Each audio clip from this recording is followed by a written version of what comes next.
বাজার মূল্যের চেয়ে কমে মিলছে সয়াবিন তেল, চিনি, ডাল, দুধ, চা, মশলার মতো নিত্যপণ্য। তাই সিটি গ্রুপের এই ভ্রাম্যমাণ ট্রাক থেকে নিজেদের চাহিদা মতো পণ্য কিনছেন ভোক্তারা।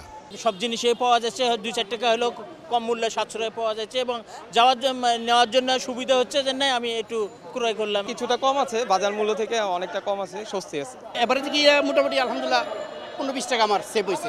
সুলভ মূল্যে এই কার্যক্রম চালানো প্রতিষ্ঠান দেশের অন্যতম বৃহৎ শিল্পগোষ্ঠী সিটি গ্রুপ জানিয়েছে, প্রতিদিন 5টি ট্রাকে করে ঢাকা শহরের 15 থেকে 20টি স্থানে এই কার্যক্রম চলবে। রোববার সকালে জাতীয় প্রেস ক্লাবে এর উদ্বোধন অনুষ্ঠানে জানানো হয়, বিক্রয় স্থান ও পণ্যের পরিমাণ বৃদ্ধির পরিকল্পনা রয়েছে তাদের। আমরা 5টা ট্রাক কন্টিনিউয়াসলি রমজান মাসে চালাবো। বিভিন্ন পয়েন্টে ঘুরে ঘুরে কাজ করবে। 15-20টা পয়েন্ট আমরা প্রথমত ঠিক করে নিয়েছি, যদি প্রয়োজন হয় আরও পয়েন্ট আমরা বাড়াবো। এ সময় সিটি গ্রুপের মতো ভোগ্যপণ্য বাজারজাতকারী অন্য কোম্পানিকেও সাধারণ মানুষের পাশে দাঁড়ানোর আহ্বান জানান জাতীয় প্রেস ক্লাবের সভাপতি। এই দুর্মূল্যের বাজারে এটা অনেকের জন্য এটা সহায়ক হবে। তারা শুনতে পেলাম যে 12টা পয়েন্টে রাজধানী ঢাকার এই নিত্যপণ্যগুলি সাশ্রয়ী মূল্যে বিক্রয় করছে। আমি অনুরোধ করব যে এটা যেন ঢাকার বাইরেও তারা সম্প্রসারিত করে। রমজান মাস জুড়ে এই কার্যক্রম চালানো হবে বলে জানিয়েছে সিটি গ্রুপ। কামরুল হাসান সবুজ, সময় সংবাদ, ঢাকা।